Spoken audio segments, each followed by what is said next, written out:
talked about this a number of times, and it bears talking about this because it happens at least once a day. And that is the process of just getting dressed.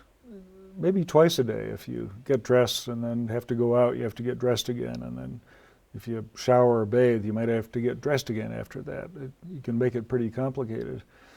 And I found that as I've lost musculature in my core area, the simple process of bending over from a seated position to pull my silly socks on is taxing.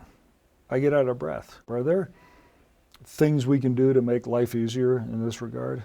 For dressing, there's a lot of different things here with dressing, so many tools available.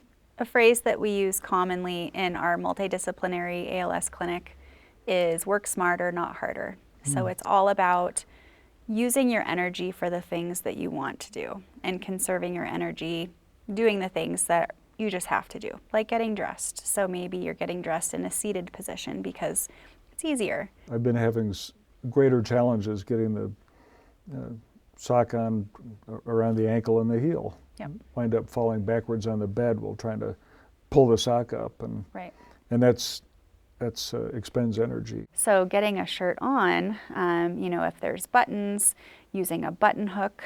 Sometimes it's too difficult to raise your arms up this way if there's some weakness in your biceps or in your shoulders to try to do the buttons, and maybe you have the fine motor to be able to do the buttons. And so in that circumstance, maybe it's easier to lie back so that you can have the effect of gravity bringing your hands to you so that you can more easily use the fingers. The button hook is essentially a tool that has a sort of a metal loop type thing on the end, and you can use that to more easily pull the button through the hole if you're having more trouble with the fine motor. Maybe your arms are moving well, but the hands are not doing as well. Case in point, this work shirt has a lot of buttons on it, and I buttoned these cuffs myself. Probably took about 5 times as long as the normal me would have taken to button these things, and these are small buttons here as well. And it all comes down to preference too. If that's something that you really, really value, your independence, and you believe strongly in doing it by yourself, and it's okay to use the energy on it, great. It's whatever floats your boat. It's whatever you want to do. My take on this is I paid good money for these shirts, and I don't want to stop using them. There you go. You can also make adjustments though. If you're having a harder time with the buttons and it's just really not worth your time or effort anymore, you can sew the buttons onto the fabric and then put in Velcro closures. You can get magnetic closures. You can have a tailor do that, or if you have somebody that's handy with a needle and thread, it's a pretty simple correction. With pants, you can get loops, so it's easier to hook and pull up if they don't have belt loops. You can even get pants that have the liner built in, so you don't have to fuss with both underpants and your pants when you're going to use the bathroom. So that's one less step when you can pull it all up as one piece. You can also use zipper pulls. That can be helpful with jeans. You can use elasticized waistbands. That can be easier.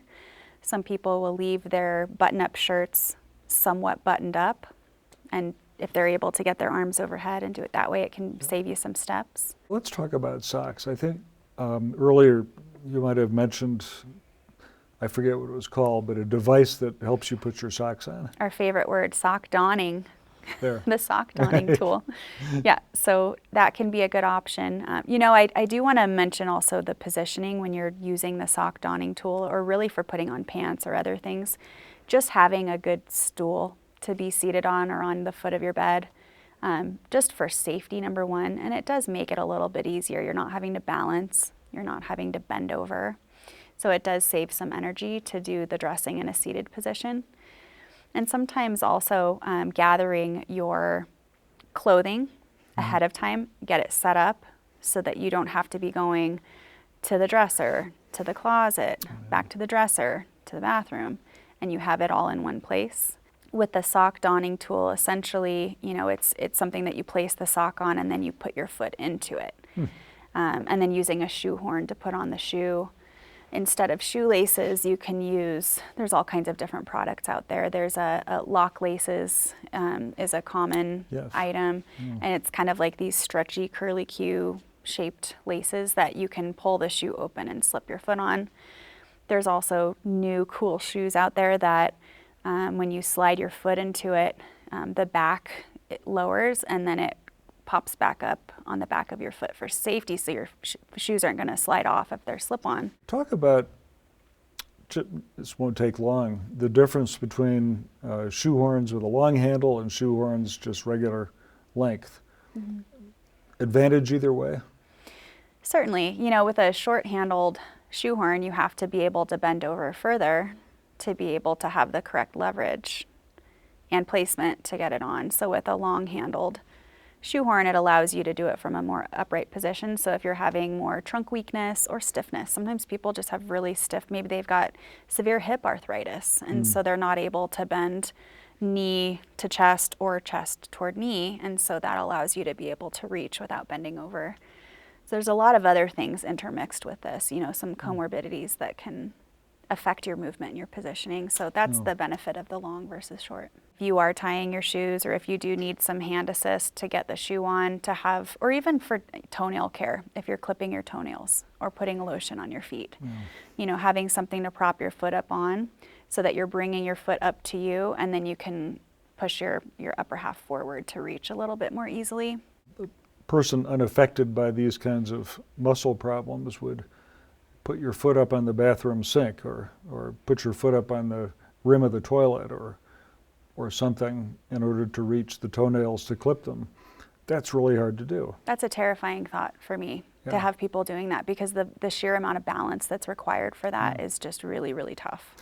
I gave up trying to get dressed while standing quite some time ago. I could never, no way could I put on a pair of pants standing, one leg and then the other leg. It's not worth it. It'd be a tree falling over right away. Yeah. Another item that comes to mind is undergarments. So women, I don't know if you know, bras are super hard to get on. It requires a tremendous range of motion of the shoulders to be able to get the bra clipped and unclipped. So it's a tough movement, and so a lot of times just using a pull-on bra, something that provides some support and keeps you comfortable so you don't have any of that uncomfortable underwire going on.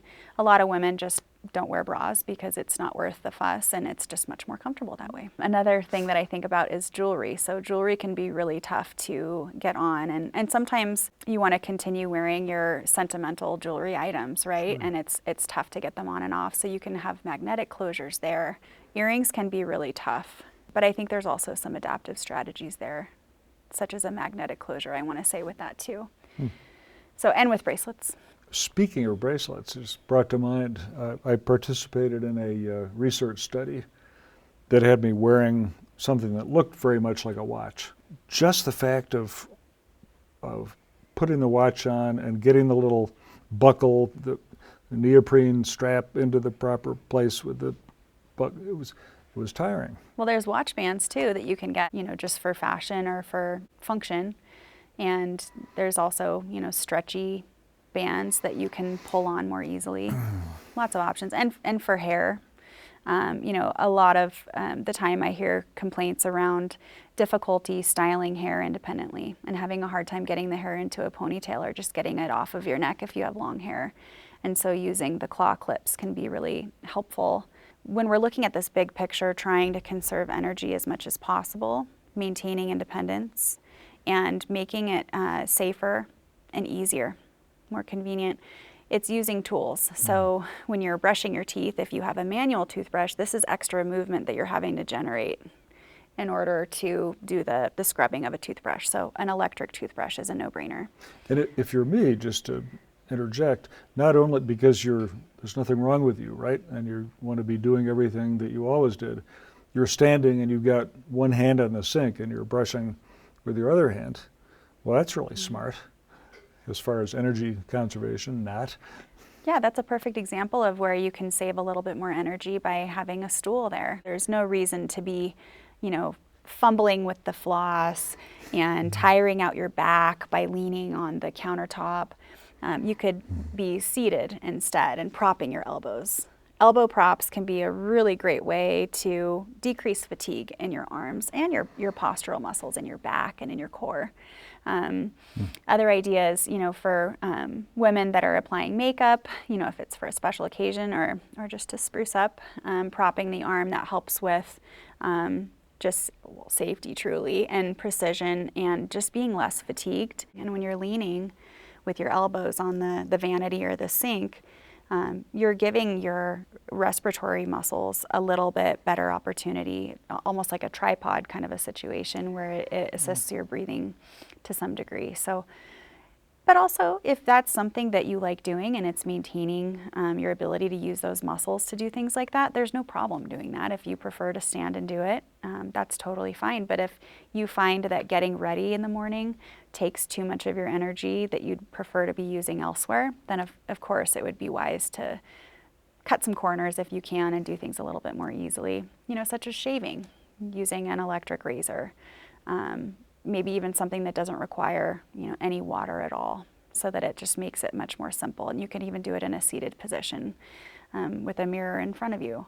There's so many of these movements and these tasks that we do during the day that we usually just power through and we don't even think about it.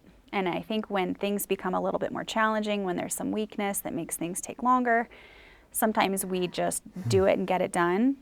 But with a little bit of strategizing, it can be much more enjoyable for you and wear you out less and also be safer. So, for instance, with eating, if your arms get really tired, number one, you can eat different items that don't require as much of a challenge. Like eating peas is one of the hardest things because they'll just fall right off that spoon, right? And you're chasing them around. That's really fatiguing. You can use a recliner table that you would see sometimes in the hospital. They have some feet that roll underneath, wherever you are, your bed or your chair. And then there's an adjustable height table so that you could, maybe you don't have great movement with your shoulder into rotation, into lifting, but you could be using a lot of elbow strength to be doing this and feeding yourself. Things like eating burritos or other handheld items, sandwiches, things like that. Or sometimes it's if you're having trouble with the chewing and the swallowing, of course, working with a speech and language pathologist to assist with swallow function and chewing and things like that. They have plenty of excellent strategies and tips, but also cutting into small pieces can be really helpful to just manage the food a little bit more easily. Also, you can use adaptive equipment for utensils. So if you're having a harder time gripping something small, like a spoon or a fork or a knife, using one of the tubing, the foam tubing that goes around the utensil so that you can have a bigger grip on it. Also, there's things like if you have food that you're trying to scoop up onto your utensil. Number one, you're propped, so that makes it easier, but you can also get little corrals for your plate so that you can push up against the wall and have something to kind of push up against to keep the food on the utensil. Bed mobility is another important piece to it. So being able to move around in your bed and get comfortable. That's kind of tricky, especially when you're tired and you're in bed trying to sleep. Yeah. So a lot of times people will sleep better, breathe better, rest better in a more kind of elevated reclined position versus sleeping totally flat. And so using a wedge pillow is an option. You can have an adjustable bed if you've got more of a memory foam type of bed that can have the adjustable base on it. You can use the bed cane, which is, for the people that don't know what that is, it's the handle that attaches underneath the mattress that you can use to help move around, that is on the side of your bed. Hospital beds are pretty functional, I guess. Pretty ugly. Are there other kinds of beds that sort of fill that need mostly? Yes, so an adjustable type of bed that you have the adjustable base that'll raise the head and then raise the knees up, those can be really, really nice. They are at the same height no matter what, so that can be tough. Depending on what height you're going from to the bed. You don't want too high of a bed if you're walking up to it because it's hard to climb in and it's a little dangerous to get back out. But you also don't want it super low because then it's hard to get up from it. Yeah. And the beauty of a hospital bed, despite the eyesore that it is that it does raise and lower, which is really nice. And I think also the railings on the side allow you a little bit more ease with that rolling side to side, because then it's like the bed cane built in, and you've got it right there. So there's a lot of adjustments in a hospital bed. And at the point that you're needing one, you're not caring about what it looks like. You just want to be comfortable, and you just want to sleep well, and you want to be able to move around more easily. So a lot of that kind of stuff goes out the window because you just want to do things more easily. And it really serves that purpose. Yeah. In talking with bed mobility, one of the common challenges for people is just getting tangled up in the sheets or the comforter. And one of the great tools that you can use for that is something that is lovingly called the toe tent, or the more technical term would be the blanket riser, and it just lifts the sheets up off of your feet so that you're not going to get tangled up if you have some foot drop or some weakness in your legs. So that's another great tool. So there's all kinds of tools out there for whatever problem it is that you're experiencing, and there's always someone out there, such as your PT or your OT or whomever, that has ideas. So if you're having a hard time troubleshooting and adapting, most people do come with a lot of really great adaptations, but there's always somebody that will have an idea for you, or even in a support group, somebody that's been through this and says, well, I have this crazy idea, but it really worked for me. A lot to learn about, and a lot of resources, a lot of dedicated people available to provide this information and presumably guide a person to where to buy these products. You don't have to know all of this. You just have to know who to ask, right? Yes, and equally as important, have the interest in asking and exhibiting what might feel like some vulnerabilities to ask questions that you didn't think you were ever going to ask anybody. Things change.